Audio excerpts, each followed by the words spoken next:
4 দিনের ব্যবধানে বাংলাদেশ শিপিং কর্পোরেশনের আরেকটি তেলবাহী জাহাজে বিস্ফোরণ ও আগুন লেগেছে। শুক্রবার রাতে চট্টগ্রামের পতেঙ্গা সমুদ্র সৈকত এলাকায় সাগরে এমটি বাংলার সৌরভ নামের জাহাজে আগুন লাগে। এতে দগ্ধ হয়ে চিকিৎসাধীন অবস্থায় সাদেক নামে এক নাবিক মারা গেছেন। নৌবাহিনী, কোস্টগার্ড ও ফায়ার সার্ভিসের 7টি ইউনিট 4 ঘন্টার চেষ্টায় আগুন নিয়ন্ত্রণে আনে। এ সময় 48 জন নাবিককে জীবিত উদ্ধার করা হয়। পরবর্তীতে চিকিৎসাধীন অবস্থায় সাদেক মারা যান।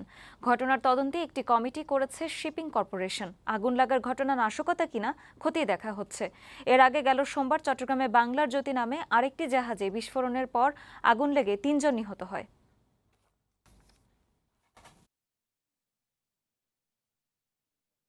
আগুন লাগার সাথে সাথে আগুনের ভয়াবহতা দেখে জাহাজের মধ্যে 48 জন ক্রু ছিলেন, ক্রু এবং ওয়াচম্যান মিলে তারা সবাই তাদের জীবন রক্ষার্থে পানিতে ঝাঁপিয়ে পড়েন। সাদেক জিএস তাকে উদ্ধার করার পরে ট্রমার কারণে তিনি মৃত্যুবরণ করেন।